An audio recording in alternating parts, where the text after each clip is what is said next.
demen nontonin politik, drama politik kayak nontonin sinetron atau sepak bola gitu. Ini hidup gue wasted banget. Selama dia nggak korupsi duit kita, oke deh gitu. Kadang tuh ada beberapa orang yang nyaman dengan situasi saat ini untuk kepentingannya tuh bilang kita tuh sudah menjalankan, buktinya barang-barangnya udah ada. Sementara apakah Indonesia masih bisa dianggap negara yang toleran dan bineka tunggal ika?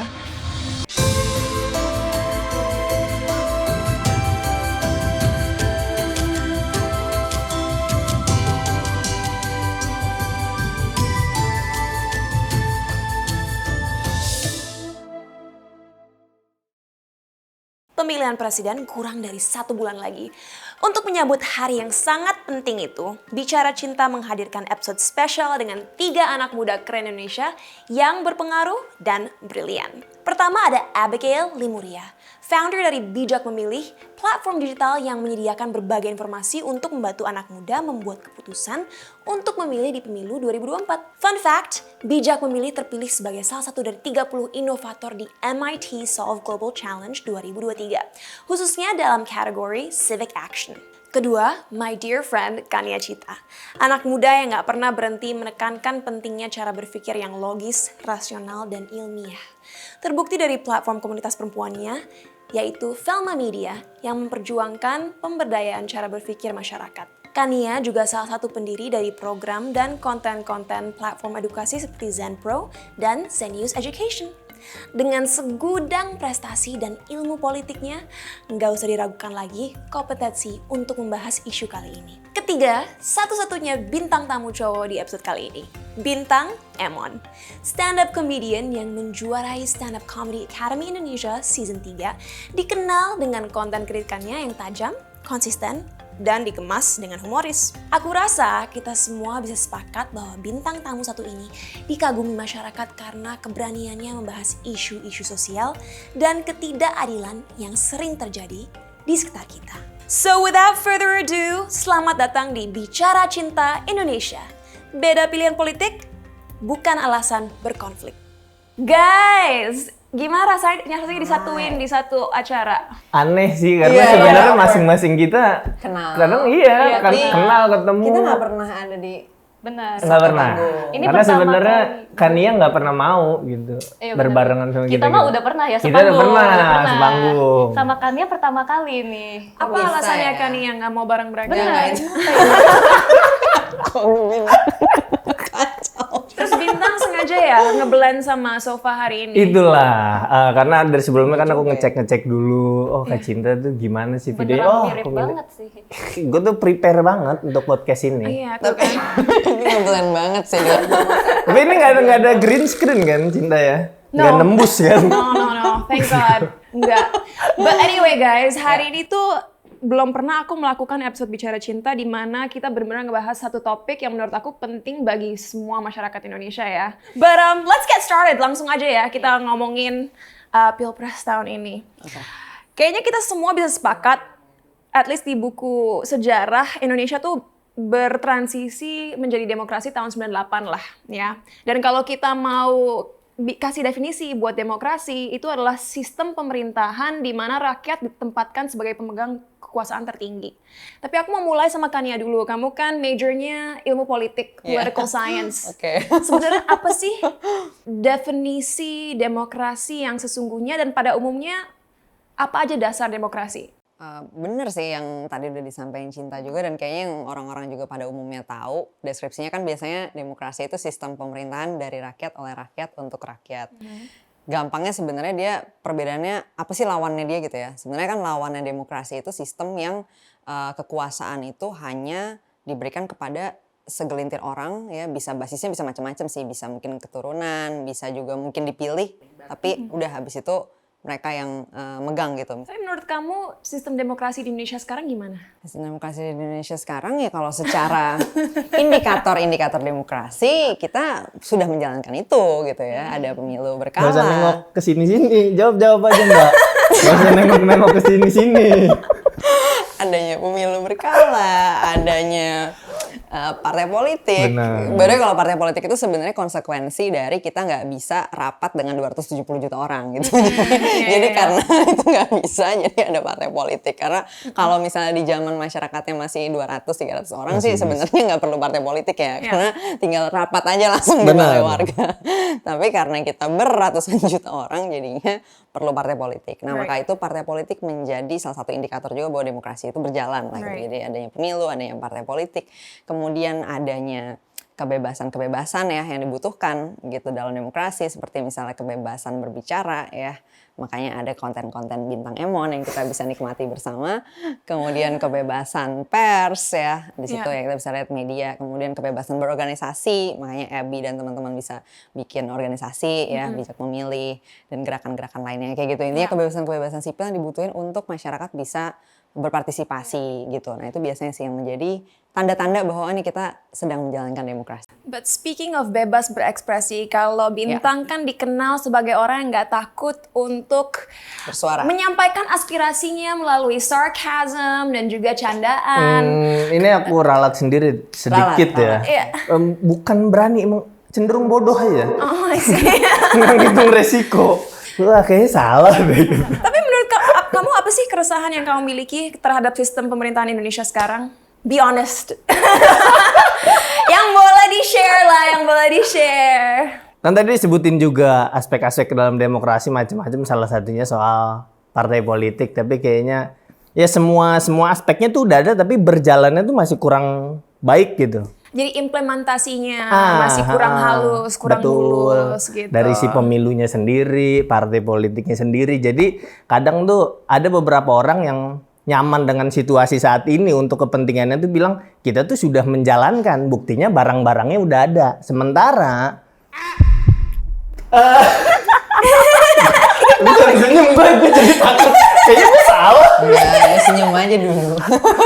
Cuma jalannya ini masih bisa diimprove lagi untuk lebih baik. Iya benar. But to be honest, mungkin kita bisa bahas sih salah satu faktor kenapa mungkin jalannya belum terlalu mulus. Karena kan saat kita melaksanakan sebuah demokrasi, asumsi kita adalah semua orang punya informasi yang cukup untuk bisa membuat keputusan yang baik untuk semua. Benar. Tapi aku mau nunjukin kalian sebuah data nih, dan sebenarnya aku comot datanya dari Velma. Dari Ya, Velma Velma juga dari Media. OECD kok itu. Aku mau kalian lihat nih di layar sini nih. Jadi data yang aku mau tunjukin ke kalian adalah dari sebuah lembaga yang biasanya itu setiap 3 tahun ngetes anak SMP dan anak SMA dari berbagai negara, salah satunya Indonesia. Level 1 tuh artinya mereka hanya punya tingkat kemampuan rendah, 2 itu tingkat kemampuan dasar, 3-4 rata-rata, 5-6 kemampuan tinggi. Hanya 18% dari siswa-siswa yang dites mampu sampai level tingkat 2. Yang berarti mayoritas anak-anak Indonesia dalam sistem pendidikan kita baru memiliki pengetahuan atau kemampuan dalam bidang matematika, membaca, dan sains kalau menurut tes ini ya, hanya sampai level 2, yaitu tingkat dasar. Ya, tingkat 1 sama 2, tingkat dasar dan tingkat rendah. Tingkat 2-nya cuma 18% kan? Yes, dan what's sad is ternyata ada penurunan antara tahun 2018 dan 2022. Jadi tes skor anak-anak Indonesia menurun dibanding tahun 2018. Bener. Jadi ini fakta yang sangat menyeramkan ya, pasti berbagai faktor tentunya. Tapi mungkin salah satunya yaitu COVID kemarin, banyak anak-anak nggak mampu belajar maksimal karena harus studying from home. Tapi aku mau nanya Abigail nih, dari tadi satu orang belum ngomong. Kan kalau dari persepsi aku ya, banyak konten-konten platform Abigail itu lebih meng-cater kepada anak-anak yang punya pendidikan internasional atau bahkan mampu sekolah di luar negeri. Ngelihat statistik ini, gimana pendapatnya? Jujur belum lihat dan rada kaget ngelihat yang level itu. Menurut aku emang apa ya, concerning. Jadi selain itu juga aku pernah baca di mana bahwa sebagian besar, kalau nggak salah oleh PISA juga, bahwa sebagian besar anak-anak Indonesia ditanya mereka percaya mereka tuh jadi bisa lebih pinter apa enggak, atau kepinteran itu tuh udah you're born with it, habis itu akan fix kayak gitu tuh dikit banget dia nganggep mereka bisa makin pinter gitu. Jadi kalau misalnya emang udah percaya, oh ya saya begini aja gitu, nggak mungkin bisa lebih pintar ya gimana, bahkan berusaha pun juga mungkin enggak gitu loh. Dan mungkin itu juga salah satu faktor yang terlihat di sini kenapa banyak banget yang itu sih rendah. Gue setuju banget sih, karena kayaknya kalau dites gue nggak masuk yang 18% itu deh. Enggak, gue nggak percaya. Tingkat satu Nggak dan percaya. Enggak. Lu Mungkin nggak usah sekarang merendahnya jangan nggak usah sampai setelah begitu-gitu. gue ngobrol, ketemu orang, belajar di banyak kesempatan. Tapi kalau lu lihat gimana gue sekolahnya dulu, gue tuh bener-bener hidup di lingkungan yang ya mungkin sekarang disebut ramenya tuh grassroots. Gue bener-bener nemuin itu. Dimana gue harus sekolah dengan beberapa orang yang memiliki kebutuhan khusus, yang nggak ada sekolah untuk kebutuhan khusus buat mereka gitu. Iya.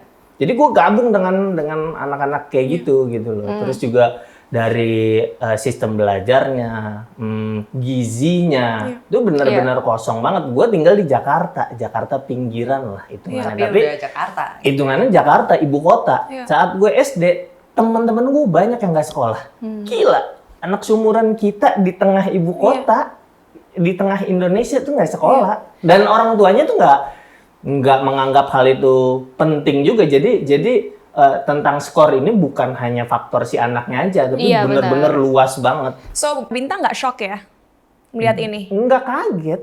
Oh ya udah, memang ada yang kayak gitu dan banyak. Tapi kalau buat Kania kan sama seperti Bintang melalui sistem pendidikan umum ya. Melihat fakta ini gimana tanggapannya? Sama sih, nggak kaget juga. karena gue juga tumbuh besar di sekolah negeri dan pinggiran ya, di pinggiran alias Depok. Kenapa ketawa? Kok gue nggak bisa ya nggak ketawa nyebut orang Depok? Iya kenapa ya? Karena banyak Semua orang di sini nahan tawa. Banyak drama ya di Depok. SD Negeri Limo 02 ya, di Kecamatan Limo. Kemudian SMP-nya gue agak geser dikit Jakarta di 85. Habis itu SMA-nya gue balik lagi ke Depok di SMA 6 Depok di Jalan Limo Raya. Nah, mungkin yang lebih menggambarkan apa yang Bintang alamin tuh lebih di SD gue kali terutama ya. Sama tuh banyak kayak sebenarnya orang-orang ini gue tahu ini kayaknya punya kebutuhan yang berbeda, tapi semuanya harus diambrekin di satu tempat gitu kan karena keterbatasan yang ada. Dan satu kelas tuh ramai banget ya, bisa 40-50 anak. Gue inget banget gue banyak menghabiskan waktu ngedumel ya gara-gara kayak ini gimana ya, kok gue nggak bergerak dari belajar membaca gitu. Anjir, lu dari SD udah punya kesadaran itu? Iya. Kok gue nggak bergerak sih? Ya, karena gue ngerasa gini, nih temen gue kenapa ya baca dari kemarin tuh baca B-A-B aja salah mulu gitu loh, kayak gitu loh. Kan gue kesel ya di situ sebagai anak kecil nih gitu. Waktu gue SD. Soalnya lu belajarnya udah lebih cepat. Iya, kayak gitu. Iya temen lu, gue deh. Oh iya. Iya kayaknya. Iya, tapi balik lagi. Tapi di situ gue belum ngerti ya adanya perbedaan capital apa kognitif apa segala macam, belum ngerti. Cuman yang gue tahu, yang gue alamin cuman kayak ini hidup gue wasted banget gak sih di sini? Wow, kamu udah punya pertanyaan eksistensi. Umur berapa? Existential crisis masa gue SD. Anjir. Umur 6 tahun. Tapi emang Kania tuh prosesornya emang udah kenceng sih lu gitu. Masa Jadi dari umur segitu sih? Ya itu yang dia bilang. Dari kecil international school, dari SD, enggak. SMP. Enggak, SD di BPK Penabur, jadi swasta sih kan? ya. How did you feel? Pernah nggak ada pertanyaan eksistensi seperti itu? Nah, jadi ini menarik. Jadi mungkin gue tuh dari perspektif yang berbeda, tapi gini. Jadi kalau misalnya yang gue alamin itu kan SD di Penabur, terus tapi habis itu SMP, SMA tuh international school ke SPH gitu, terus habis itu kuliah ke luar negeri. Jadi teman-teman tuh benar-benar yang bisa dibilang nggak semua, tapi sebagian tuh kan yang privilege secara ekonomi, jadi makanya bisa sekolah internasional, bahkan kuliah ke luar negeri dan sebagainya. Tapi justru yang akhirnya jadi fenomena yang menarik, privilege dan edukasi mereka itu yang dimana mereka belajar bahasa Inggris dan dapat pendidikan kurikulum internasional, itu bisa justru jadi barrier sendiri untuk mereka memahami kontekstual itu apa yang terjadi di Indonesia gitu. Yang dimana mungkin orang-orang kayak Kania, Bintang tuh sangat-sangat bisa ngerti lah tinggal di Indonesia, isu sosialnya apa, mendarat lah gitu kalau ngomong. Satu grup WhatsApp. Benar. Jadinya gitu. Mungkin mereka yang tadi itu ya, numeracy, literacy, segala itu oke. Tapi informasi kontekstual, cultural itu tuh sangat lacking di yang komunitas gua, dan itu sebuah form of intelligence juga sebenarnya. Lebih ke pengetahuannya jadinya nggak ada Iya. pengetahuan. You know, there's a reason kenapa aku taruh fakta ini. Karena aku saat lihat ini marah dan sedih. Karena selama ini aku selalu ingin percaya bahwa nggak perlu sekolah di luar negeri atau sekolah di sekolah swasta untuk kita menjadi orang hebat. Tapi buktinya misalnya the founder of Gojek, salah satunya Pak Nadiem ya, dia sekolah di JIS, Harvard, atau yang memiliki sebuah venture capital company, Pak Pandu Syahrir, dia lahir di Boston, sekolah di luar negeri. Jadi kalian pede nggak sih dengan sistem pendidikan yang ada di Indonesia sekarang, dan apakah kita harus keluar negeri untuk bisa membuat dampak? Kalau gue sih nggak pede ya, karena gue bicara dari pengalaman gitu. Gue nggak pede, artinya ini memang harus diimprove lagi nih sistem pendidikan saat ini gitu loh. Kalau memang bicara seperti levelan Pak Nadiem dan Pak Pandu, kayaknya sulit juga ketemu jalannya gitu kalau hanya mengandalkan dari sistem pendidikan saat ini. Kalau mau ngebut ya. Kultur juga nggak sih, Ben? Maksudnya kalau tadi kan lo bilang ada juga temen-temen lo yang kayak maksudnya keluarganya juga nggak terlalu melihat itu penting, pendidikan itu penting segala macam nggak sih? Karena di SD ada gue faktor juga, itu, tapi faktor si pendidikannya juga menurut gue beda. Gue nikah sama orang yang beda masa kecilnya. Beda. Jadi gue bisa sering bandingin gitu Cinta. Lu SD lu gimana sih? Anjir kok SD lu gitu. Di SD gue saat itu hukuman fisik tuh bener-bener sangat-sangat wajar.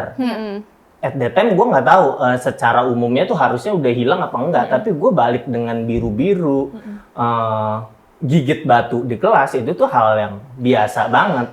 Dan gue rasa sistem pendidikan itu kan makin kesini makin baik dan makin hilang gitu. Artinya bisa diperbaiki lebih lanjut. Trajektorinya ada memberikan harapan lah, tapi untuk sekarang mungkin untuk saat ini ya butuh banyak tapi banget. gue kan kalau soal tadi hukuman ya, gue sebenarnya lebih mempermasalahkan dasar terjadinya hukuman sih dibanding cara hukumannya gitu kan Bin. Maksudnya mereka ngerti nggak kenapa dihukum kayak gitu, alasannya apa? Enggak, tapi juga menurut gue apa yang dianggap salah itu harusnya nggak Nah salah. itu Benar. kayak gue ngobrol sama istri gue soal gimana kebiasaan mereka di sekolah, kebiasaan diskusi dua arah. Nah di gue tuh nggak ada, udah keluar dari guru yaudah Telan aja gitu. Diam itu emas itu dipraktekkan bener di kelas, nggak boleh ngomong. Artinya hasilnya Dan apa? terlihat juga ya di sistem pemerintahan kita. Benar. Tapi itu bener sih, kayak ngomongin itu juga salah satu culture shock yang gue dapetin. Waktu dia ke mama melihat Iya, selain- kayak, ternyata dunia di Indonesia Selain bergaul seperti sama Kania ya, ini bergaul sama Kania banyak culture shock-nya juga sih. Itu salah satunya tuh banyak banget, sering banget dapat pertanyaan, Kak gimana sih caranya speak up? Atau Kak gimana sih caranya bisa kritis, berani kritis gitu. Untuk gue pribadi, gue sih nggak kritis atau berani gitu, kayak gue normal-normal aja. Emang kamu dari situnya udah gitu. Normal gitu. Normal, Tapi Nah, untuk buat banyak, kita yang dulu diikat, itu keren banget. gue tuh kayak speak up ya, ngomong aja gitu. Maksudnya apa? dia bingung. Ternyata ada kultur yang kayak gitu, yang udah kalau junior diem aja nih sama senior, nggak boleh ngelawan atau bahkan mempertanyakan tuh katanya ngelawan apa I feel segala like that's gitu. why sometimes a lot of people hate me gitu, karena aku terlalu banyak ngomong. Karena buat aku, kalau aku bersuara kayak gini biasanya waktu aku sekolah di US biasa-biasa aja, nggak ada yang menganggap ini beda, nggak ada yang menganggap ini intimidatif, tapi sejak berteman Nah ya, culture shock kita dia berkenalan bilang, sama kan dia ngomongin cinta, menurut banyak orang kamu tuh kurang asik. Kamu dia harus belajar ngomong, asik. dia ngomong I'm like, speak up, berani. Tipsnya gimana supaya berani? Iya nih, ada aja yang ada Bener. speak up. Tapi untuk Bintang dan Kania, you guys are, menurut aku ya very smart people yang nggak takut untuk speak up. Pernah kepikiran nggak pengen deh tinggal di luar negeri? Enggak sih, mungkin itu sebabnya kenapa gue milihnya speak up, bukan gue cabut keluar gitu. Iya, sebenarnya kalau kita pengen escape mah escape aja. Iya. Ngapain speak up ya, buat apa Nah, ya? makanya buat gua- apa nih benerin genteng bocor ya? Nah, Kalau gue mau pengen pindah di rumah. sini jadinya ya ikut deh ngebenerin apa benar, sedikit gitu. Kalau buat Abigail sendiri kan sekolahnya di LA kan kalau nggak salah. Kenapa? Apa yang bikin kamu memutuskan kembali ke Indonesia dan memulai banyak think tank dan pergerakan di sini? Jadi justru pas keluar negeri itu tuh jadi mungkin bisa ngebandingin gitu ya, jadi ada perspektif lain dan justru di situ jadi lebih ya mungkin yang kalau orang-orang biasa bilangnya cinta tanah air atau apanya itu tuh mulai ada lah, mulai muncul gitu. Jadi emang dari dulu emang tahu pengen balik ke Indonesia. Soalnya menurut gua pertama kan emang negara asal itu tuh kita punya keuntungan lebih lah ya, soalnya kan kita native ke situ, terus abis itu kita bisa bahasanya, ngerti culture dan sebagainya. Tapi I do think kalau balik ke Indonesia untuk gue pribadi bisa lebih ada kontribusi yang meaningful aja sih, dibanding kalau misalnya di luar negeri itu kayak pribadi aja sih gitu. Jadi emang lebih pilih balik ke sini. Tapi guys, aku ada artikel yang menunjukkan bahwa banyak anak muda Indonesia pengen keluar negeri karena merasa masa depan mereka akan lebih banyak opsinya, mereka bisa jadi diri sendiri dan lebih tentu gitu. Dan mungkin sekarang aku mau nunjukin video, kita sempat interview beberapa orang, ayo kita nonton sebentar. Wah, kayaknya nggak kehitung gitu. Yang jelas ya cinta banget karena lahir dan dibesarkan di Indonesia. Kalau untuk persenan mungkin 1 sampai 100, mungkin gue 100 kali ya. Cinta banget karena lahir di sini, besar juga di sini. Saya cinta Indonesia. Banyak banget daerah-daerah yang indah, yang bagus. Sepenuhnya, karena kelahiran saya di Indonesia. Gue cinta banget lagi. Cinta banget sih ya sama Indonesia karena gue juga terlahir di Indonesia. Cuman kalau ditanya alasannya ya kadang cinta itu nggak butuh alasannya nggak sih? Interesting, weh, seneng deh. Kayaknya hampir semua bilang cinta Indonesia deh. Betul.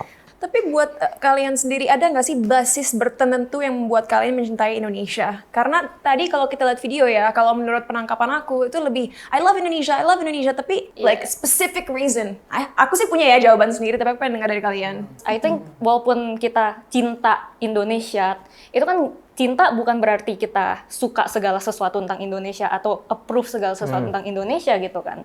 I think cintanya gua terhadap Indonesia to a certain extent lumayan conditional sih. Yang dimana kalau misalnya Indonesia berproses dan jadi lebih baik, gua akan apresiasi itu dan itu akan menambahkan cinta atau kayak kesukaan gua terhadap Indonesia. Tapi kalau enggak pun karena udah invested yang kayak Kania sama Bintang bilang kita mau tinggal di sini, ya kita pun invested mau bakal ngekritik dan mencoba memperbaiki itu gitu. Jadi cinta itu ya bisa dibilang ada investment di situ, tapi juga perhatian dan cinta itu seharusnya jangan blind love juga gitu.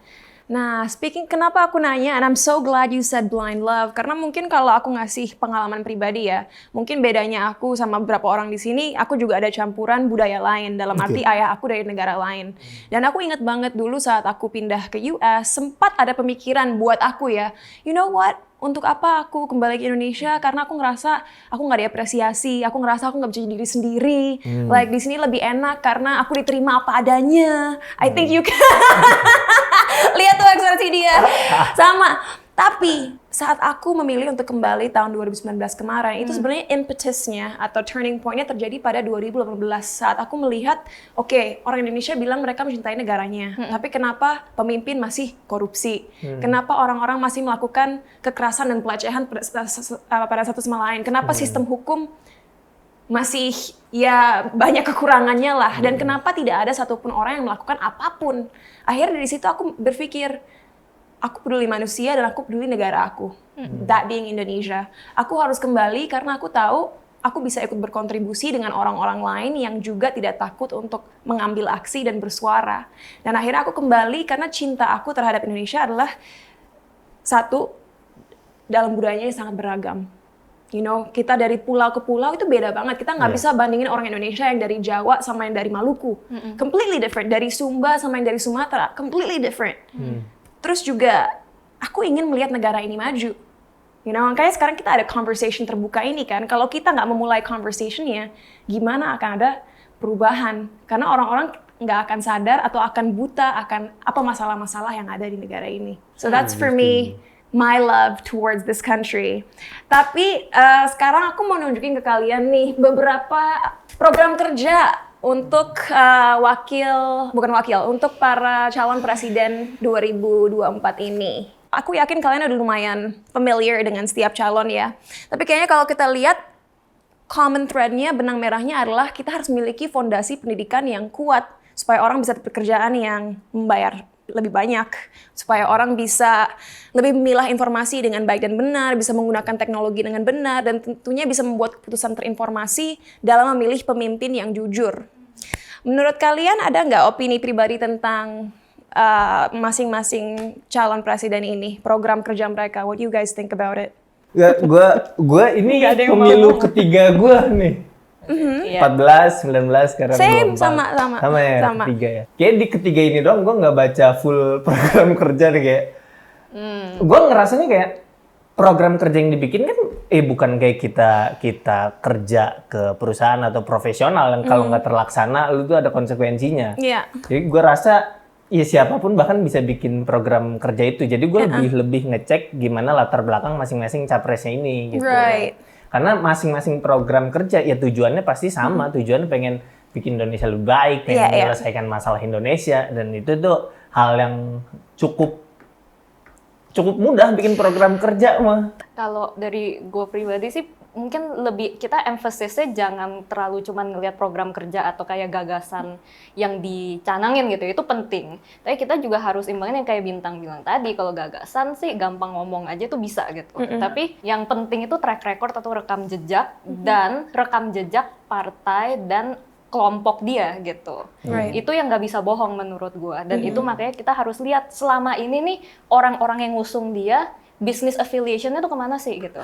Dia selama ini kan tiga-tiganya punya track record udah pernah menjabat kan. Itu track recordnya dia suka memperjuangkan isu-isu apa, regulasi-regulasi macam apa, dia bergaulnya sama siapa. Nah itu tuh semua hal yang menurut gue tuh nggak bisa bohong, dan jadi kita itu jauh lebih penting buat gue pribadi daripada program-program kerja ini. Soalnya ini kan bisa ngomong aja sebenarnya. Itu sangat bisa ngomong. Iya, semua orang selalu bisa say the right thing aja sih. Right. Aku rasa dari jawaban kalian, aku mendengar bahwa kalian pernah dulu menjadi sosok-sosok anak muda yang disappointed, yang kecewa dengan seorang. Oh ya? Soalnya nggak pernah ada harapan ya. Jadi nggak pernah ada sama. Basisnya mungkin lebih akurat aja ya, basis estimasi harapan. Beda Ya benar-benar. Tapi ada data nih yang bilang banyak anak muda pilih untuk cuek atau bodoh amat karena mereka kecewa dengan hukum yang nggak adil, korupsi dan lain sebagainya. Kalau kalian pernah nggak ngerasa kecewa dan mikir udah deh cuek aja sama politik di negeri ini? Kalau gue sih kecewa pernah, tapi buat cuek sih tidak ya. Itu juga yang gue pengen orang-orang tuh memahami itu. Lu nggak suka sama politik tuh nggak apa-apa. Lu sebel sama pelaku-pelakunya tuh itu wajar banget. Tapi kalau sampai lu nggak peduli, sayang aja hidup lu gitu. Karena lu yang kena dampak nantinya. Mending lu gunakan kebencian lu, kemarahan lu untuk ngoreksi bener-bener. Kedepannya siapa yang mau dipilih. Ya aku setuju sih. Aku termasuk anak muda dulu yang bener-bener nggak peduli politik. Karena aku ngerasa whatever, apapun yang terjadi, life ya hidup gini-gini aja. Tapi ada yang merubah aku. Sempat punya teman yang bilang, oh aku akan pilih orang ini 10 tahun yang lalu ya, aku akan pilih calon presiden ini karena bagus untuk bisnis aku. Dari situ aku nanya dia, oke, bagus buat bisnis kamu, tapi nanti orang-orang rakyat kecil yang akan terdampak karena calon presiden ini gini-gini gimana? Dia bilang, I don't care, yang penting bisnis aku lancar. Itu marah banget dengarnya. Dan dari situ aku sadar, oke, kalau aku diem aja dan nggak melakukan apa-apa, walaupun aku ngerasa hidup aku nggak akan jauh berubah, mungkin ribuan bahkan jutaan orang di luar sana akan terdampak karena aku memilih untuk diam aja. And that was the turning point for me. Tapi sekarang aku mau tunjukin video lagi orang-orang yang kita interview yang ngomongin soal kekecewaan mereka. Let's check it out. Oh enggak, saya nggak tertarik dengan politik. Jujur banget, gue kuliahnya belajar politik, tapi gue sendiri sebenarnya nggak terlalu ngikutin politik sih. Nggak terlalu sih, karena aku juga nggak terlalu ngikutin. Itu topik yang sangat berat banget buat aku. Nggak begitu tertarik, biasa aja. Nggak tertarik sama sekali. Kecewa pasti ada ya, karena kan ada ekspektasi tertentu dengan pemerintah, tapi ternyata kita belum merasakan efeknya nih. Nah, kecewanya di situ aja sih. Kecewa sih pernah, karena kaitan dengan kebijakan ya. Sempet sih. Ya skeptis aja, karena kalau misalnya ada case yang berhubungan sama ngerugiin negara, terus habis itu ngerugiin masyarakat luas. Aku takut jawabnya. karena keadilan di Indonesia tuh bisa dibeli dengan uang. Percaya, seberapa percaya kalau diukur dari nilai nggak bisa sih. Mungkin belum segitu percaya karena banyak sekali kasus yang ada di Indonesia justru memperlihatkan dengan sendirinya gitu bahwa orang-orang kecil, rakyat kecil ketika mereka bertemu dengan kasus hukum sangat cepat, tapi begitu ada pejabat-pejabat di luar sana yang mereka merugikan negara tapi proses hukum yang berlanjut sebegitu rumitnya gitu sampai tidak tahu selesainya kapan gitu. Isn't that scary? Banyak banget anak muda yang bilang mereka nggak percaya dengan sistem hukum negara kita. Pendapat kalian gimana? Biasa aja sih, emang harusnya nggak percaya. Tapi yang menurut aku aneh ya, kita sering disebut bahwa generasi sekarang tuh lebih melek. Tapi kan ini paradoxical nggak sih sama data yang kita baru baca di awal acara? Bisa aja, saya menurut gue tuh ada asumsi kan bahwa orang muda Indonesia tuh apatis gitu ya, nggak peduli politik dan sebagainya. Tapi menurut aku itu udah sangat-sangat kurang tepat ya mayoritas. Menurut aku mayoritas yang kayak tadi dibilang gitu, mereka aware sama politik, tapi mungkin frustrasi bisa dibilang, dan melek atau demen ngikutin politik itu menurut aku beda dengan mengerti atau literate terhadap politik gitu. Jadi menurut aku tuh kayak masyarakat Indonesia tuh kita sebenarnya sebagai sebuah negara tuh hyper political, yang dimana kita demen nontonin politik, drama politik, kayak nontonin sinetron atau sepak bola gitu. Kita demen lah ngikutin memesnya atau kayak kocak-kocaknya, komedinya, atau yang kayak, wih gila dia begini nih begini. Tapi literasi terhadap politik itu misalnya kayak ini, kalau misalnya partai politik tuh fungsinya apa sih ke negara kita? Kenapa kita harus memilih presiden berdasarkan track record, misalnya rekam jejak? Implikasi ke kehidupan kita tuh apa sih? Regulasi ini implikasi ke kualitas hidup kita apa? Itu literasi itu masih kurang gitu. Ya, bahkan sesimpel sesuatu isu itu di bawah skop tanggung jawabnya siapa tuh juga kan nggak mungkin ya, masa jalanan rusak ke presiden, undang-undang salah ke presiden, misalnya itu kan ada elemen-elemen lain di dalam situ, ada parlemen dan segala macam. Bahkan kayaknya sangat sedikit juga yang mengerti misalnya wewenang yang di daerah tuh apa sih gitu, yang dikerjakan sama bupati atau mungkin wali kota atau gubernur. Bahkan di daerah yang berbeda kan juga ada lagi perbedaan, bisa jadi warga yang Jakarta itu nggak tahu nih bahwa gubernur Jakarta itu beda skop ininya dengan misalnya gubernur Jawa Barat gitu misalnya ya. Jadi ketika dia pindah ke Jawa Barat, beda men, walaupun jaraknya dekat ya, cuma naik KRL sekali, tapi bukan berarti ini sama nih model pengelolaan daerahnya gitu. Begitu juga mungkin teman-teman di Tangerang ya, karena itu kan udah bukan Jakarta nih. Nah beda nih sama yang di Jakarta gitu, karena skopnya gubernur di Jakarta dengan yang di situ beda. Kayak gitu-gitu kayaknya banyak yang belum ngerti. Masih banyak yang belum ngerti. Jadi, bahkan untuk cakap dalam pemilu aja, ya kayak tadi Ebi bilang bahwa masih banyak yang belum kena literasi soal ininya. Jadi ramenya tuh rame fanatisme gitu loh. Yang gue lumayan sedih juga sebenarnya bahkan orang-orang educated sendiri, maksudnya yang cuma yang pendidikan tinggi, kadang-kadang menolak untuk meningkatkan literasi mereka terhadap suatu kebijakan gitu. Jadi mereka bisa bilang bahwa waktu itu gue pernah ada satu conversation atau percakapan di mana gue bilang harusnya kalau kita mau ngomentarin kebijakan ini kita pelajarin dulu nih sebenarnya ini kebijakannya kayak gimana gitu kan. Tapi jawaban dari orang-orang ini adalah kalau misalnya harus pelajarin dulu kapan komennya katanya gitu. Iya, jadi menurut mereka enggak, harusnya tuh kita bersuara aja dulu gitu. Tapi isi yang disuarain itu ngawur banget terhadap kebijakannya gitu. Ini kebijakan ini enggak kayak gini gitu, jadi lucu kan gitu. Sering banget kayak gitu, dan diperparah dengan media ya. Media terima kasih banyak atas headline kalian. Tapi isi media itu bener-bener gila sih.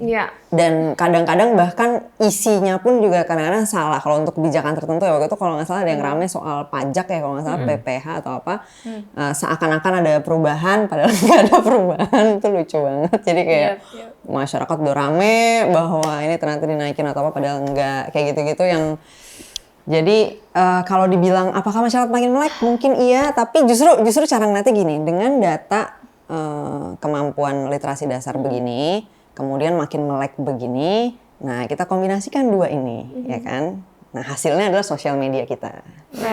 Itu ketersediaan informasi makin banyak, tapi kecakapan menerima dan ininya harus diimprove lagi. Harus sebenarnya. Sering nggak sih di Indonesia kalian ngerasa kadang-kadang sesuatu harus hype atau ribut dulu sebelum orang mau nanggepin? Kalau segala sesuatu terlalu kalem mereka yang ini nggak penting. Kalau Bintang sendiri gimana? Kalau sesuatu udah belum hype kamu tanggepin nggak? Atau kamu yang bikin hype? Kamu yang bikin hype. Aku kadang gatalnya gitu untuk misalnya ada satu berita yang menurut aku ini penting nih, ini bahaya buat seseorang, beberapa orang atau banyak orang, tapi ini belum dapat atensinya. Itu juga yang kadang jadi trigger aku untuk oke deh kita ngomongin ini. Karena emang ya mungkin pahit, tapi harus terima fakta bahwa di beberapa waktu belakangan dengan keramaian ini, dengan dibicarakan ini, nolong penanganan kasus kita yang berlarut-larut gitu. Iya benar. You know what I find interesting? Kan sering kata orang bahwa orang Indonesia tuh malas ribut, kita lebih suka peaceful dengan satu sama lain. Tapi buktinya kadang-kadang dengan kepercayaan yang berbeda atau bahkan pemilihan calon presiden yang berbeda, orang tuh bisa saling musuhan, saling bacok-bacokan. Ada beritanya juga, aku sempat baca. Menurut kalian seiring berjalannya waktu, apakah Indonesia masih bisa dianggap negara yang toleran dan bineka tunggal ika? Kayaknya beragam yang dimaksud kebanyakan orang Indonesia tuh beragam makanan, tari-tarian, baju, pakaian, daerah, hal-hal yang bentuk rumah pernak-pernik gitu lah ya. Tapi bentuk kalau atap, iya benar. Kalau keberagaman pemikiran, ideologi, enggak sih. Enggak. Jangankan ideologi yang gitu ya, maksudnya pendapat lah. Iya, pendapat di hal-hal sederhana aja kalau kita lihat di Twitter ya. Iya itu orang tercancel oleh hal-hal. Kasih satu contoh mungkin kan. Waktu itu kayak pernah ada keributan bekal ya kalau nggak salah ya. Bekal. Boleh nggak nyiapin bekal buat pacar ya? Lu udah nyiapin topik-topik yang bisa dilempar. Bekal makan siang ya kalau nggak salah untuk pasangan. Iya, intinya ada kayak ada yang merasa bahwa ini merendahkan gitu, terus ada yang merasa enggak ya gitulah. Habis itu diributkan lah ini gitu. Tapi itu juga related kalau misalnya ngomongin yang tentang pendukung gitu, politik itu related yang dimana yang tadi gue bilang mungkin bahwa orang Indonesia kebanyakan treat politik itu kayak sports kan, yang dimana gue fans ini nih, all in ini gitu kan. Nah kan misalnya fans sport juga kan sangat-sangat fanatik tuh ya. Parah. Kayak pokoknya dia mau ngapain, gue ada di kubu ini, saya akan bela gitu. Nah itu kan sangat-sangat kuat ya kayak vibe-nya. Karena ya itu politik dianggap sebagai entertainment, bukan sebagai sesuatu yang serius yang bisa itu kan. Tugas kita, kewajiban kita gitu. Jadi harusnya melaksanakan harusnya. Dan iya kan nggak harus suka yang kayak lu bilang, nggak harus suka kayak misalnya kita main game main game Uno atau Monopoly. Kita kan nggak harus suka bacain rulebook sampai kita hafal semuanya terus bikin argumen tentang asal tahu aja gitu supaya kita bisa mainnya benar gitu. Atau kalau misalnya kita mau sukses main Monopoly, kita harus tahu aturan mainnya juga dong. Politik itu kan yang membentuk aturan main ini gitu. Tapi buat kalian apa dong solusi yang bisa kita terapkan dari bidang masing-masing ya untuk mungkin membantu masalah-masalah yang ada sekarang? Kalau mungkin dari Abby dulu, kamu kan bikin sebuah platform namanya Bijak Memilih. Itu bisa kasih tahu kita sedikit nggak itu apa aja isinya Bijak Memilih? Iya, jadi Bijak Memilih sesimpel kita bikin one stop platform yang berbentuk website yang dimana kita kumpulin semua informasi relevan untuk bikin keputusan buat nyoblos nanti di 2024 untuk orang-orang muda. Kita bikin, jadi kita ada cover isu-isu strategis yang penting secara nasional, penting untuk orang muda, dan dimana partai-partai ada perbedaan pendapat gitu. Terus habis itu kita juga cover tentang partai, track record mereka, track record korupsi, voting, afiliasi mereka juga history, iya, afiliasinya juga dan sebagainya supaya tahu nih, oh si partai ini soal UU Ciptaker, UU TPKS itu tuh posisi begini gitu misalnya. Terus habis itu yang ketiga kita juga ada tentang capres cawapres yang dimana kita profile ya pencapaian suka mereka klaim, terus kita fact check. Kontroversi yang suka muncul di media, terus kita fact check. Terus abis itu juga ada rangkuman debat buat yang males nonton berjam-jam, itu kita rangkum juga. Terus ada afiliasi tim mereka, tim ses mereka tuh siapa aja afiliasinya itu. Jadi itu untuk ngatasin ya kayak Kania bilang mungkin tadi, simpang siur informasi di media, orang bingung mau dapat informasi dari mana, takut bias dan sebagainya. Jadi kita kumpulin semuanya di satu platform, kita bikin semudah mungkin. UI UX-nya ramah untuk mata, nggak bikin mata sakit atau kayak musingin nggak terlalu panjang-panjang. Jadi itu sih salah satu effort dari gue. Kalau aku pengen tahu dari Bintang, karena ini mungkin Bintang di kota, bukan kota, dari daerah di mana Bintang berasal, mungkin ini pernah terjadi. Ini tadi pagi aku nge-chat para fanbase aku, Killers namanya. So aku bilang, aku mau bikin episode Bicara Cinta spesial nih. Terus salah satunya ngomong gini, di daerahku banyak banget politik uang Kak, dijanjikan uang yang lumayan besar oleh salah satu caleg. Serem ya, jadi mereka memilih bukan dari hati mereka, tapi karena imbalan. Apalagi kalau ada yang menikah, mereka kirim karangan bunga ucapan dengan nama mereka. Itu banyak banget terjadi sih di beberapa daerah yang kayak gitu. Ya namanya peserta pemilu ya, banyak cara dilakukan untuk menang. Iya harus sesuai juga dengan tempatnya. Kayak mungkin misalnya bicara di daerah yang mirip tempatku dulu ya. Iya, cara memenangkannya paling gampang ya kayak gitu. Kalau diajak diskusi ya ramasyu gitu. Kayak kenapa nih, apa nih gitu. Sementara mereka punya banyak kebutuhan dasar yang tidak terpenuhi.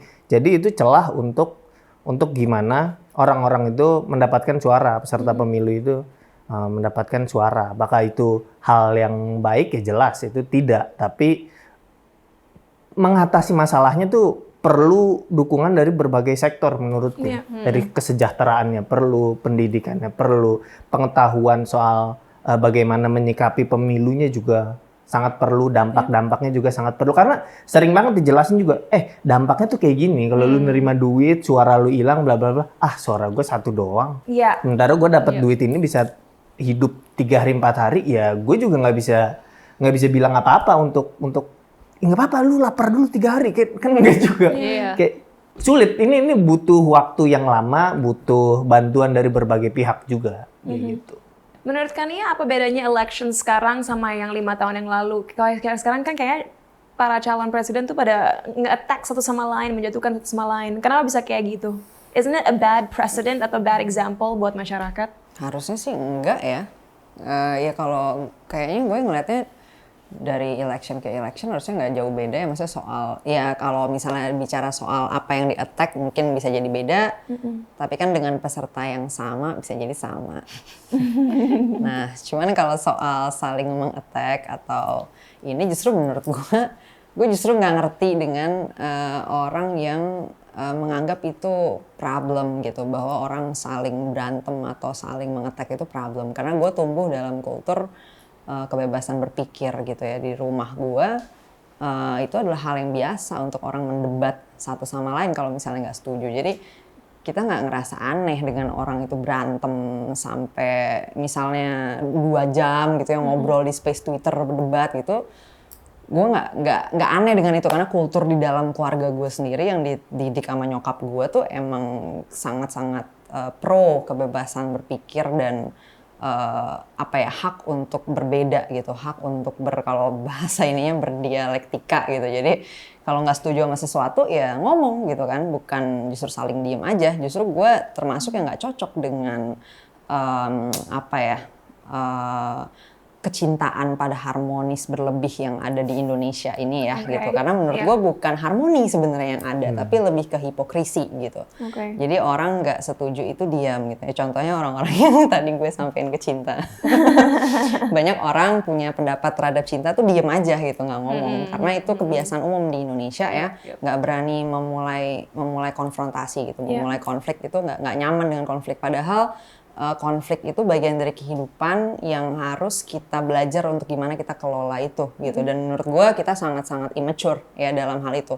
Jadi kayak dalam demokrasi nggak mungkin kita nggak ada perbedaan pendapat dan mungkin sampai benar-benar keras perbedaannya, ya itu sangat mungkin terjadi. Tapi masyarakat kita masih sangat tidak dewasa dalam menghadapi itu gitu. Jadi yang digalakin itu cuma 2 nih, antara yang satu sibuk berdebat sendiri, yang satu lagi yang lebih kayak udah jangan berantem gitu. Padahal poinnya bukan itu, tapi poinnya lebih ke arah kita bikin lapangan berantem yang enak yuk gitu. Oke. Jadi bagaimana kita bisa berantem dengan sehat gitu kan. Nah kalau misalnya emang ada yang percaya pada maksudnya oke mau revolusi gitu ya mungkin itu nggak bisa berantem dengan enak lagi karena mau bubar kan. Ya udah kalau yang mau bubar ya silakan punya pendapat itu. Tapi yang mau stay gitu maksudnya let's say kita masih terusin nih rumah tangga kita asik. Nah kita harus mikirin gimana kita mengelola konflik di dalam rumah kita ini dengan sehat gitu. Dan menurut gua salah satu prerequisite-nya emang balik lagi salah satu syaratnya adalah literasi dasarnya juga harus benar gitu kan. Jadi kadang-kadang ada berantem juga yang nggak penting lebih kayak karena salah paham doang. Yang nggak produktif gitu. Nggak produktif. Kan, ya. Jadi sebenarnya lu berdua nih lah lu tuh sama sikapnya memang apa yang gitu. diberantemin. Iya, gue sampai bingung kadang-kadang menonton perdebatan ini gitu kan kayak gue nonton loh. Ini dia sama dia nih sama nih sampai kadang-kadang gue tanya ke Abi gitu kan, Bi ini gue salah nangkep nggak sih? Coba deh lu baca nih thread ini, gue bilang kan, coba deh menurut lu ini dua orang ini sebenarnya satu pandangan yang sering terjadi itu mereka ngedebatin dua hal yang berbeda. Oh iya itu juga benar. Jadi itu yang sering satu terjadi. ngomongin A, yang satu ngomongin bukan A gitu, misalnya B gitu ya. Tapi Iya. mereka seakan-akan berdebat hal yang sama nih, Right. C gitu. Terus abis itu ada yang nimbrung, debatin C. Iya, nimbrung debatin C, benar. Bikin thread baru. Nah, jadi penting banget ya untuk kita punya. Makanya kalau gue sangat-sangat pro pendidikan dasar berkualitas buat semua orang, karena menurut gue itu syarat untuk kita bisa berdemokrasi nih gitu. Kalau enggak kita ributnya itu jadi nggak produktif kalau dari kata Ebi. Berarti episode hari ini harus diralat title-nya. Jadi bebas memilih tanpa konflik tidak produktif. Iya, konflik tidak produktif. Soalnya juga kalau konflik yang produktif ya, semakin si elit politik ini berkonflik, semakin kita dapat informasi tentang mereka kan. Iya, itu juga yang terjadi. Jadi justru bagus. Makanya. Yang harus kita lihat ya justru yang bagus tuh yang berkontestasi, yang berdebat, yang bawa-bawa. Ini kita nggak usah terlalu fanatik sampai berantem sama one another juga gitu. Jadi nontonin aja. Kan? Iya, ya silahkan. Dan Gitu, habis semakin itu kita ada tinggal tentuin deh gitu kan mana Ah. yang kira-kira paling dekat dengan kepentingan atau kebutuhan kita di dalam negara ini sih. This is interesting. Kita nonton lagi pendapat teman-teman. Kayaknya akan cukup beda dari kita karena kayaknya banyak yang mau damai di sini. Tapi nggak kita apa-apa tonton juga. anyway. Iya. Kalau perbedaan pilihan menurut aku nggak apa-apa sih, tapi mindful aja gitu pilihnya. Jangan yang kayak karena disuruh ini pilih ini, atau karena orang-orang banyakan pilih ini jadinya pilih ini juga. Setiap orang punya prioritas tersendiri dalam memilih calon pasangan masing-masing gitu. Kalau aku tadi prioritasnya keamanan negara dan juga fasilitas publik gitu. Jadi aku memilih pasangan yang memang fokus di situ. Kalau nggak terpilih nanti, jangan membuat gimmick atau masalah-masalah atau yang nggak perlu dilakukan lah. Gue gak masalah karena kayak ya kan di negara demokrasi juga, cuman as long as mereka memilih dengan kritis dan gak kemakan hoax dan berita miring, karena zaman sekarang era digitalisasi kan juga ngeri banget kan. Cool, kayaknya ternyata nggak terlalu jauh berbeda dari kita. Cuma mungkin mereka nggak kepikiran bahwa konflik itu sebenarnya bisa sehat dan actually membantu membuka sebuah perspektif ya. Speaking of perspective, ini hot topic nih, IKN. Can we talk about it a little bit? Bintang, silakan wakili. Kan Banyak bukan host ya. dari tadi kita ngomong udah banyak ya kan. Iya. Ini aku mau segmen nanya ini bintang. Kan katanya kita mau pindah ibu kota satu karena Jakarta udah overpopulated. Gimana tuh? Polusi. Terus tahu nggak? Ternyata kita tuh kita ruginya hampir 70 triliun rupiah per tahun gara-gara ya segala kekacauan yang terjadi di ibu kota ini. Why are you laughing? Kita Jadi dia penontonnya. Iya. Karena kita nunggu opini kamu yang lucu Siap dari belajar tadi. ini. Kita siap belajar. IKN. Iya. Sebagai anak asli ibu kota nih, sedap kan. Gue hidup di pinggiran di Kalideres itu cukup berbatasan dengan laut. Kalau dibilang ada faktor geografis soal Jakarta kenapa itu dipindah, iya itu benar karena tempat gua main dulu di daerah Kamal Muara itu beneran udah tenggelam. Jadi emang dulu gua main di situ main bola, sekarang udah nggak ada lahan. Jadi memang ada penurunan lahan di sini. Tapi soal bagaimana pembangunan IKN, gue sih setuju itu dikaji ulang. Prosesnya biar lebih baik gitu. Kalau jadi dengan proses yang baik ya udah lanjutin gitu loh. Diplomatis banget gila. Belajar banyak nih gue. Ini belajar dari desak nih kayaknya. karena ya ada beberapa berita soal IKN kan, tentang gimana tidak akan menggunakan APBN. Kalau emang full tidak digunakan ya gue sih kayaknya fine-fine aja gitu. Cuma kalau proyeknya udah masuk proyek strategi negara kan bisa berubah kebijakannya seiring berjalan waktu dan kita nggak bisa nuntut apa-apa soal itu gitu. Kayak contohnya kereta cepat. Ya di awal kemunculannya itu tidak akan menggunakan APBN, tapi di tengah perjalanannya ada sedikit banyak perubahan, ya mau nggak mau dibantu juga. Nah, gue tuh ngerasa kayaknya ini biar dikaji ulang lebih dalam lagi aja, sehingga banyak orang yang naruh atensi ke sini. In other words, jangan buru-buru ya. Iya, sehingga kalau ada apa-apa tuh banyak juga suara yang bisa memperhatikan sehingga proses diskusinya berjalan. Tapi menurut kalian potensi untuk pemerataan ekonomi dari pindahnya ibu kota itu tinggi nggak sih? Kalau tinggi atau enggaknya sih mesti dikaji ulang. Cuman kalau ada ya pasti ada ya potensi itu. Nah cuman memang biasanya kalau untuk membangun perekonomian kayak gitu kan sebenarnya semua pada ujungnya bertumpu pada manusianya ya. Jadi mungkin perlu insights nih dari pakar-pakar perilaku mungkin ya, behavioral science atau antropologi yang mengerti perilaku masyarakat kayak gimana. Jangan sampai kita membangun sesuatu nanti usernya nggak ada atau enggak usernya nggak ketemu dengan suatu barang ini yang dibangun gitu kan. Sebenarnya lebih mengkhawatirkan di bagian itu kalau menurut gue sih. Kalau aku boleh nge-summarize, berarti kayaknya kita semua cukup setuju bahwa sebenarnya idenya tuh keren ya, tapi ketakutan kita semua adalah prosesnya terlalu terburu-buru. Bisa jadi, atau sebenarnya kalau lebih itunya bukan soal terburu-burunya doang, tapi kayaknya akses terhadap hasil kajiannya atau apa juga kayaknya kurang terbuka ya, cukup terbatas. Right. So you would like more information about it? Iya. Mungkin ini bisa jadi food for thought bagi yang nonton ini, mungkin yang bagi memiliki power untuk bisa memberikan masyarakat lebih banyak informasi tentang proses dan lain sebagainya dalam pembuatan IKN. Please let us know, kita anak muda yang curious. Betul. Benar banget. Mungkin nanti bisa ditambahin juga ke website bijakmemilih.id kan. Tapi mau tanya, ini kan Pak Jokowi udah 10 tahun menjabat sebagai presiden negara kita. Ada nggak sih suatu program kerja dari dia yang kalian pengen? Nggak usah pindah tempat duduk. Gue mau lihat lo ngomong kayak gini. Soalnya tadi Bintang kayak udah mau ngomong banget nih. Ya, jadi kita nunggu nih. Gimana pertanyaan sih?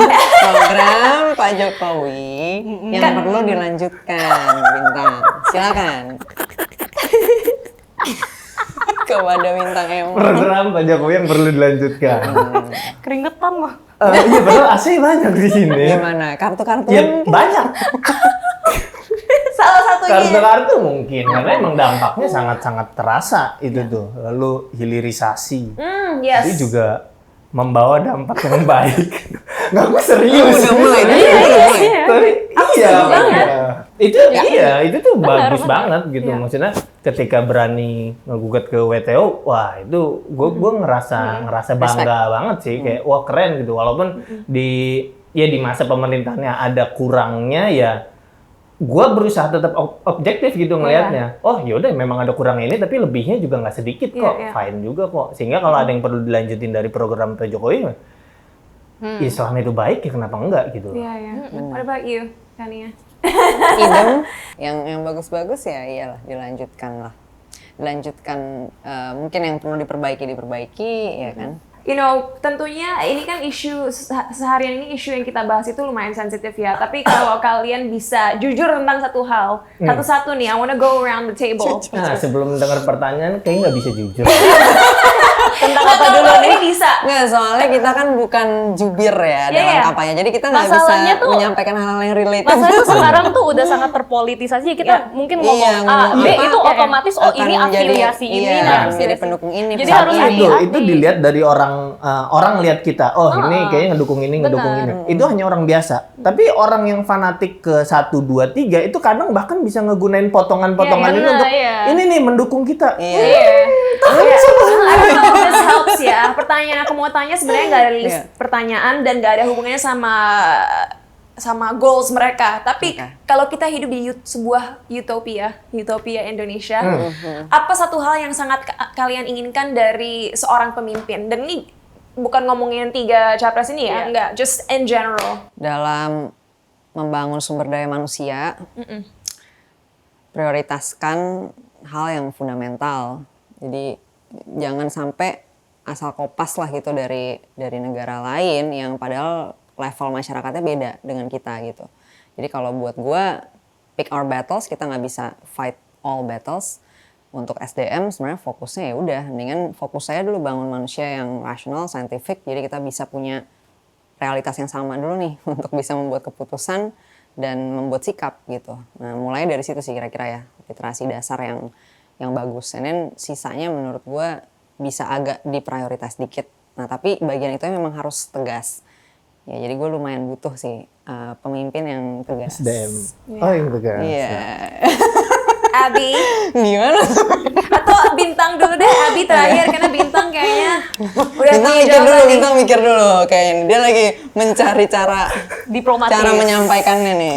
Ini kan dunia hayalan. So dunia hayalan aja ini ya. Iya, dunia hayalan. Iya. Tapi nanti yang bagian dunia hayalannya dipotong. Ditambahin kata-kata dunia beneran nih. Bintang tentang pemilu 2024. Aspek yang harus diperjuangin setuju gue makanya soal SDM-nya. Mau gimana pun bentuk negara, apapun program dari negara untuk mensejahterakan, kalau SDM-nya belum maksimal ya akan menemukan hambatan juga. Cuma kalau dari pemimpinnya, gue sih pengen, karena kan kita benar-benar beda banget. Se-Indonesia ya banyak banget bedanya, sukunya, agamanya, rasnya itu beda.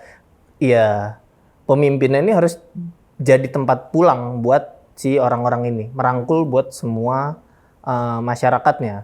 Jadi bukan merangkul elitisnya ya. Iya. Kalau merangkul elitisnya kemungkinan berantem ya seperti kata Ebi, yang di bawah yang berantemnya. Iya. Gitu. Jadi udah lu tuh jadi tempat pulang buat orang-orang yang di bawah ini gitu loh. Right. Mungkin di atasnya nggak setuju ya. Ya gue sih sebagai orang biasa bodo amat ya. Iya. Gue butuh pemimpin yang jadi tempat pulang buat gue. Gitu. Tempat pulang. Bagus. Abi, Karena kan berbeda-beda kita semua. Ebi. Ya kalau misalnya gue sih pemimpin atau kayak hierarki kepemimpinan yang berbasis kompetensi gitu yang udah pasti. Dan di mana kita nih sekarang kan masih mentok di karakter ya, menurut gue nih, yang dimana kita kayak selama dia nggak korupsi duit kita oke deh gitu, atau kayak gue mau pemimpin yang nggak akan ngelaporin gue deh gitu, yang kayak atau apalah gitu yang kayak sebatas asal enggak gitu, asal enggak, kita belum nyampe ke dia bisa bawa Indonesia ke XYZ gitu, yang kompetensinya kita asal dia karakternya ini gitu. Nah itu kan sangat-sangat menyedihkan ya, I would say gitu, kayak asal lu nggak korupsi duit gue, nggak nyuri duit gue senang gitu, itu kan kayak wow banget. Nah, you're settling for the bare minimum. Bare minimum banget gitu. Iya. Tapi kalau misalnya kita itunya udah bisa teratasi atau terlampaui, kita baru bisa ngomong kompetensi, dan ya hierarki kepemimpinan itu harusnya diatur berdasarkan kompetensi yang berorientasi tujuan itu gitu. Well, I love how you guys put it. Kayaknya 3 poin tadi valid banget, dan ingat ini dunia hayalan ya. Jadi jangan asosiasikan apa yang mereka katakan tadi dengan orang-orang tertentu. Tapi mungkin terakhir guys, last question. Yay! Kalian punya nggak sih pesan buat teman-teman di rumah yang kepikiran untuk golput? Bintang dulu, mulai dari sana. Gue sih sebenarnya nggak peduli dia nyoblos atau golputnya. Gue lebih peduli tentang atensi dia yang dia kasih ke politik gitu. Kalau misalnya dia udah ngasih atensi segitu besar untuk ngecek masing-masingnya, terus dia menemukan kepusingan, anjir semuanya sampah nih karena sistem yang mungkin tertinggal dari beberapa waktu lalu. Kalau dia menghadap ke gua terus bilang gua kayaknya golput deh. Ya kalau lu udah naruh atensi lu segitu banyaknya, buat gua lu lebih berarti daripada orang yang milih oh dia ganteng nih. Iya benar. Oh dia lucu nih. Oh dia ini nih gitu, yang benar-benar nggak nyimpen atensi ke politik gitu. Right. Jadi kalau nyoblos dan tidaknya, kalau di sini kan memang dilarang kan golput, jadi ya usahakan tidak. Usahakan memilih, tapi yang paling penting adalah atensi lu. Mengajak golput Mengajak. Oh iya sorry kalimat salah. Mengajak golput itu tidak benar, jadi gue mengajak ayo memilih dan kasih atensi lu buat politik. Intinya don't make blind decisions. Cari tahu benar-benar tentang setiap kandidat, latar belakang mereka. Pokoknya cari informasi sebanyak mungkin sebelum membuat keputusanmu. Setuju sama Bintang, yang dimana intinya sih bikin keputusan yang bisa dipertanggungjawabkan ya. Kalau misalnya golput karena males atau kayak aduh nggak bisa bangun pagi misalnya gitu ya. Itu kayak pasti ada sih gitu. Iya kayak gitu. Tapi dan juga dia sayang gitu soalnya kan kita bisa memilih pemimpin kita itu adalah sesuatu yang diperjuangkan lama gitu ya. Jadinya ya ini adalah sebuah privilege dan juga tanggung jawab. Dilaksanakanlah juga dengan bertanggung jawab gitu. Jadi mungkin juga untuk beberapa orang milih yang terbaik itu tuh susah gitu. Maksudnya kayak nyari yang terbaik itu tuh terlalu idealis, terlalu kayak ngawang-ngawang. Jadi ada juga kan yang waktu itu Romo bilang bahwa ya udah kalau misalnya nggak bisa kayak demokrasi itu untuk menghentikan atau mencegah yang terburuk dari berkuasa gitu. Jadi mungkin kalau nyari yang terbaik itu terlalu ngawang-ngawang idealis untuk jiwa pesimis beberapa orang nih, pakailah data yang ada untuk cari yang terburuk dulu gitu. At least pakai proses elimination. Soalnya kayak aku baru bikin post terus pakai analogi yang kayak umpamanya kita naik satu bis isi 10 orang, 5 orang nyoblos pengen masuk jurang, 3 nyoblos pengen jajan cilok, 2 golput gitu. Ya bis itu akan masuk jurang gitu. Jadi ya harus use it wisely. Bijak memilih. Bijak memilih. Setuju sih sama Bintang dan Abby ya. Ya karena apa lagi nih? Udah disampaikan. Setuju ya. Dan ini udah disampaikan semua juga. Katanya konflik sehat. Ini nggak ngomong ayo konflik dikit gitu, dong biar naik penontonnya. Karena itu boleh. Nggak bolehnya mengajak ya. Katanya sih ada aturan dilarang mengajak. Iya, tapi emang kalau gue sendiri biasanya stance-nya sih selalu milih.